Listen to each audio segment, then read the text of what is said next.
केजरीवाल जी, जांच के मामले में इस देश की सबसे बड़ी संस्था कौन सी है, जरा बताइए ना। सीएजी इस देश की सबसे बड़ी सरकार में ऑडिट करने वाली संस्था है। लेकिन ऐसा क्यों कह रहे हैं केजरीवाल जी? सीएजी अगर किसी के दफ्तर में घुस जाए तो अफसर कांपते हैं, नेता कांपते हैं। अरे वाह, सीएजी से अफसर और नेता कांपते हैं, और भी कोई कांपता तो नहीं है? अगर है तो बता दीजिए। सीएजी के नाम से ही सरकारें कांपती हैं।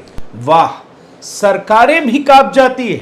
लेकिन ऐसा आप क्यों कह रहे हैं, इसका भी तो खुलासा कीजिए। पिछले 70 साल में सीएजी ने इस देश के सबसे बड़े बड़े घोटाले उजागर किए हैं। 2G घोटाला, कोयला घोटाला। अच्छा, इसका मतलब है ये सीएजी का कमाल है।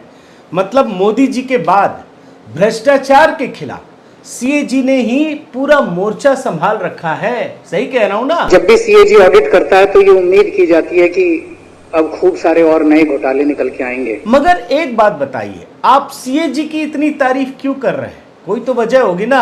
अब सीएजी कहीं कुछ भी करे आप थोड़ी ना बोलते हैं, कोई वजह है केजरीवाल जी, उसका खुलासा कीजिए। आज मुझे 5 साल के बाद अपने लोगों को ये बताते हुए बहुत खुशी हो रही है कि जितनी आप लोगों ने उम्मीद की थी, उस उम्मीद पे हम लोग खरे उतरे हैं। ये हम नहीं कह रहे, ये इस देश की सबसे बड़ी, सबसे कठोर संस्था सीएजी कह रही है। अच्छा, सीएजी की रिपोर्ट में कुछ अच्छा लिखा था।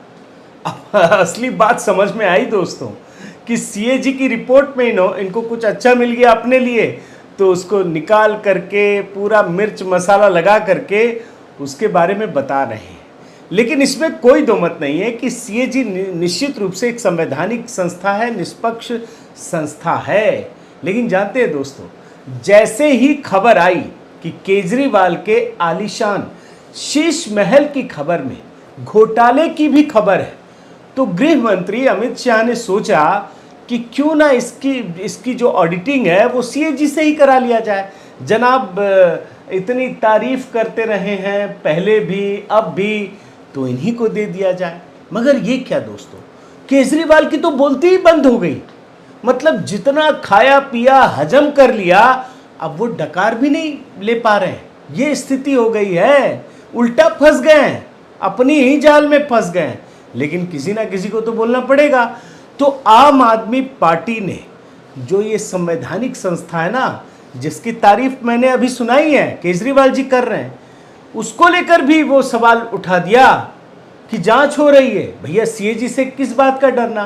तो कुल मिलाकर के दोस्तों, आज के वीडियो में केजरीवाल के भ्रष्टाचार की यही कहानी मैं डिकोड करने वाला हूं। साथियों नमस्कार, मैं हरिश्चंद्र बर्णवाल। जब मैं केजरीवाल की बात कर रहा हूं दोस्तों, तो आपको उनके पुराने दिन याद करने चाहिए। 2014 से पहले वाला, जब आंदोलन करते थे, जब नेताओं पर भ्रष्टाचार के आरोप लगाते थे, तो जानते हैं सीएजी की रिपोर्ट ही निकाल करके लोगों के सामने पेश करते थे और बताते थे कि इतना घोटाला हो गया। अब वही सीएजी दोस्तों केजरीवाल के शीश महल की जांच करेगी। बल्कि जांच क्या करेगी, कार्रवाई शुरू हो गई है, जांच शुरू हो गई है, ऑडिट शुरू हो गई है, और सीएजी ही ये ऑडिट कर रही है। ये वही सीएजी है दोस्तों जिसके सर्टिफिकेट को अरविंद केजरीवाल अपने लिए बहुत बड़ी उपलब्धि बताते थे, ढोल पीटते थे, विधानसभा के अंदर पीटते थे, बखान करते थे। ये वही सीएजी है दोस्तों जिससे केजरीवाल दिल्ली के तीनों बिजली डिस्कॉम का ऑडिट कराना चाहते थे, जो कंपनियां हैं, और उस घोटाले को 2015 में सबके सामने लाना चाहते थे। अभी मैं आपको इसलिए सारी चीज़ें दिखा रहा हूं ना, ताकि आपको पूरा संदर्भ पता चले, और ये सब की सब रिपोर्ट है। और जब मैं 2015 की बात बता रहा हूं ना, तो उस समय अरविंद केजरीवाल सीएजी से ही चाहते थे। ये इस बात को ज़रूर पॉइंट आउट कीजिए, क्योंकि उनको पूरा भरोसा था कि घोटाले में सब दूध का दूध और पानी का पानी हो जाएगा। लेकिन अब जब ये मामला सामने आ गया है दोस्तों, तो ये पता चल गया है कि अरविंद केजरीवाल ने अपने सरकारी आवास शीश महल को बनाने में 52 करोड़ से अधिक का खर्च कर दिया। क्यों किया इसकी भी आज मैं आपको जानकारी दूंगा, बड़ा एक्सक्लूसिव उनके ही बयान से, इसलिए आपको आखिर तक देखना पड़ेगा।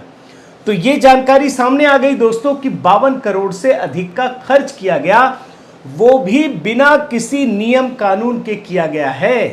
तो जाहिर है एलजी को तो चिंता होगी ना, क्योंकि वो तो एक तरीके संवैधानिक पद पर है और दिल्ली की जिम्मेदारी है उन पर।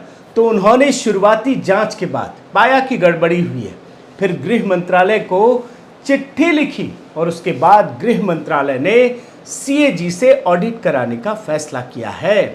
अब जाहिर है दोस्तों सीएजी ने अपनी जांच शुरू कर दी है। अब केजरीवाल का बच निकलना बड़ा मुश्किल है और मैं आपको दावे के साथ कह सकता हूं कि इसमें वो निश्चित रूप से बहुत बड़ी परेशानी में फंसने वाले हैं।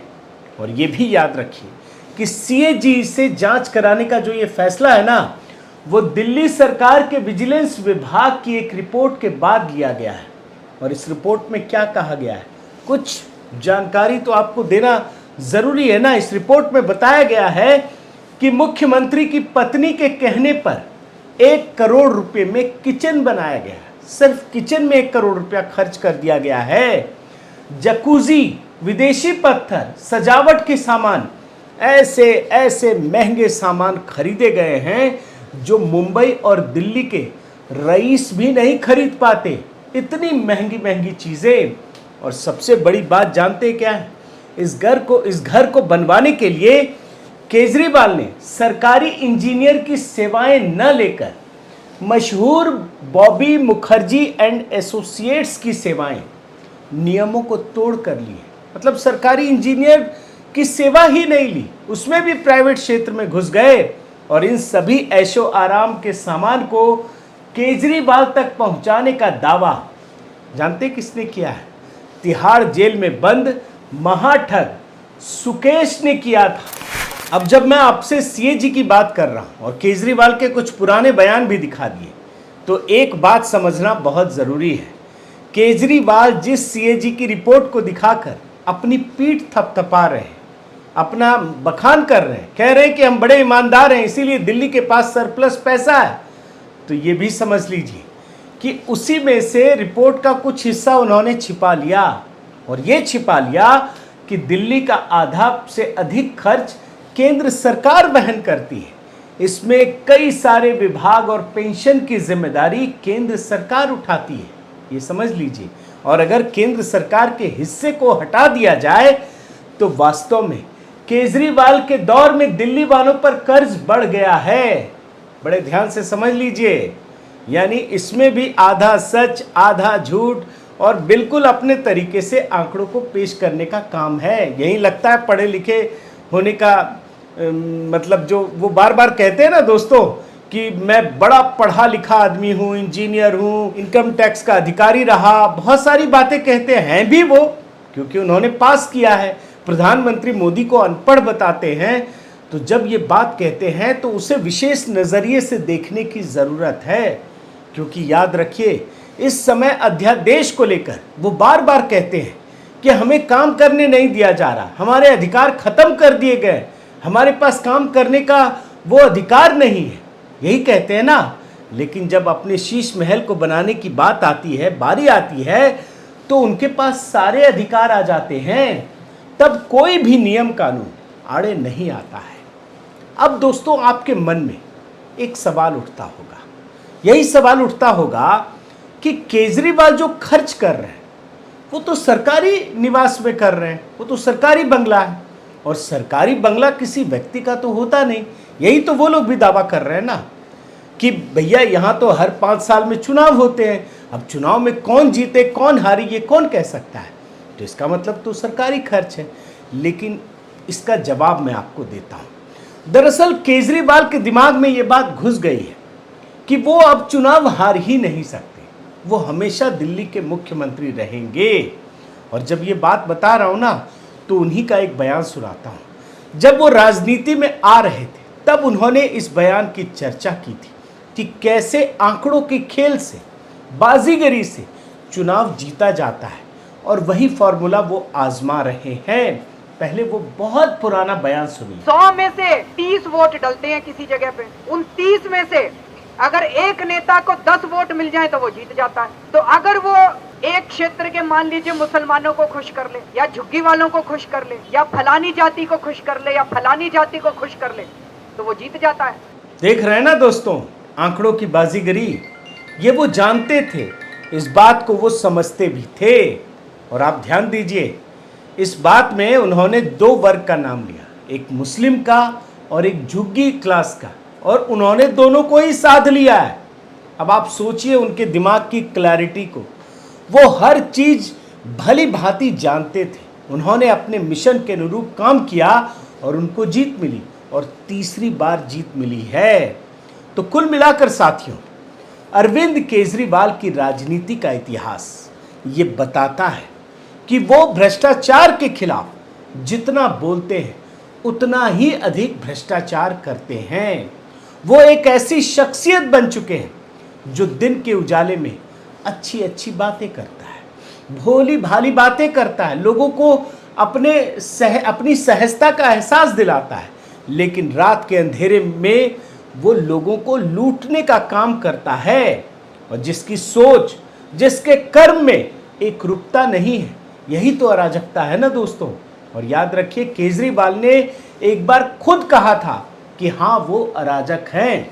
अब इन परिस्थितियों में आप उनके पूरे के पूरे राजनीतिक इतिहास को देखिए तो ये समझ में आएगा कि जिस आदमी ने आज़ादी के बाद सबसे बड़ा भ्रष्टाचार के खिलाफ आंदोलन खड़ा किया, वो चंद वर्षों में ही भ्रष्टाचार के इतने बड़े दलदल में फंस गया। लेकिन ये मामला बड़ा गंभीर है, क्योंकि अब जो ऑडिट हो रही है ना, ये सीएजी कर रही है। तो यकीन मानिए, केजरीवाल निश्चित रूप से बड़ी परेशानी में फंसने वाले हैं। बहुत बहुत धन्यवाद। आपसे निवेदन है साथियों कि आप मेरे इस चैनल को ज़रूर सब्सक्राइब कीजिए, लाइक कीजिए, शेयर कीजिए, कमेंट कीजिए और इस बेल आइकन को प्रेस करना मत भूलिएगा। नमस्कार।